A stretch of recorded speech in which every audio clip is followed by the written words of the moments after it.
Hello, class. This is my introduction video for MPA 520. My name is Felipe Prado Garcia. A little bit about myself is I'm 32 years old. I was born in Los Angeles and I currently live in Imperial County, which is a border town with Mexico. I'm about 5 to 10 minutes away from Mexico, which is pretty nice because I have the liberty to go and enjoy some good food whenever I want, just kind of get away, do something different, which is pretty nice, on my days off if that's something that I want to do. I have two kids and one wife. My oldest is 9 years old, and my youngest is 8 months old. Pretty big age difference there. Uh, I also have two dogs. One's a Yorkie, one's a Chihuahua. It's 7 years old. The Yorkie is 1 years old. So it's pretty big age difference there as well. Uh, my Chihuahua, we got her when she was just a baby, a couple months old. We actually adopted her, rescued her from the streets. And our Yorkie just kind of came along when we moved.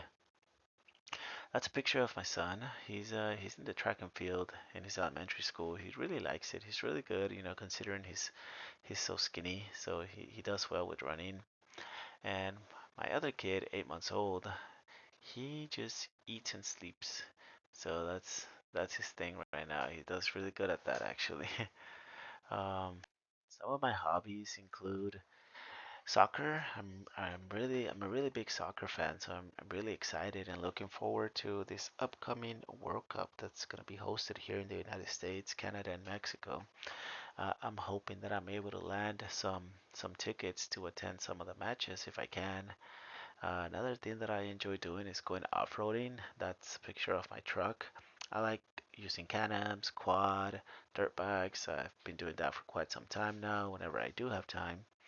But yeah, that's something that I enjoy doing whenever I can. If me and some friends, get together and decide to go off-roading, we'll make it a full day. Another thing that I like doing is going shooting. I prefer outdoor ranges like this one. The indoors are mainly, to me, indoors are just to qualify and just continue using my gun. But outdoor range is just it's just more fun. I believe so. It's just more things to do, more targets. It's bigger, it's more spacious. You can use bigger guns. For example, on my left, I'm using my Glock. On the right, I'm using my friend's M4. So yeah, I mean, it's something that I enjoy doing whenever I do have time as well. Obviously, I work for the Department of Homeland Security. I work for U.S. Customs and Border Protection, or CBPO. These are pictures of me back in the academy during graduation day. I've been working for the Department of Homeland Security for almost 3 years now. I really like it. It's something that I enjoy doing. Um, so mainly what my job entitles is enforcing customs and immigration law more than anything, but also, just general um, law enforcement laws. Um, so what we do the most is be on the lookout for any contraband or anything illegal that's trying to come to the country. So we conduct inspections, we conduct investigations, we conduct interviews, to anyone that's trying to come into the country, whether we have some suspicion of anything. Um, so yeah, basically that's what we do. We mostly intercept um, anything dangerous that should not be coming into the country. If we can catch it, we'll catch it. Um, but yeah, that's basically my job right now. I really like it. Um, as far as the theories that we went over this week, there's one that really stood out. That's the laissez-faire. So I realized that theory is something that I used to do in my other job before I worked for Homeland Security. I was a lab manager prior to this, and I had my own team. I had my own group of employees, and I would let them do what they wanted. as long as the work was getting done.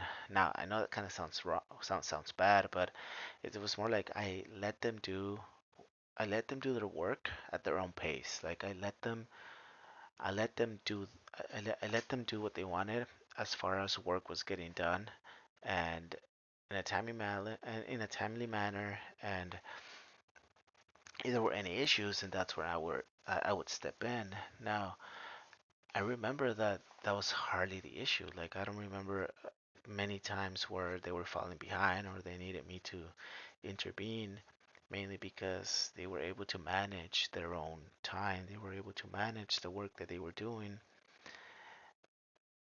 And maybe sometimes when work was more than expected, then yeah, that's when we would probably have to intervene a little bit more. But other than that, this theory seemed to work for them and for the job that had to be done. It's not something that you had to be like constantly, looking over their shoulders or looking what they were doing, micromanaging, nothing like that. It was mainly just, you know what you have to do it at your own pace, make sure the work gets done, and if all those things check out, then that we call it a day and we're good. But yeah, like I said, that theory is one that stood out to me the most, mainly because I didn't know that it was a leadership theory until I read about it and saw the videos. And that one's the one that stood out to me the most because I actually did that in my previous job. So yeah, that was pretty interesting to realize.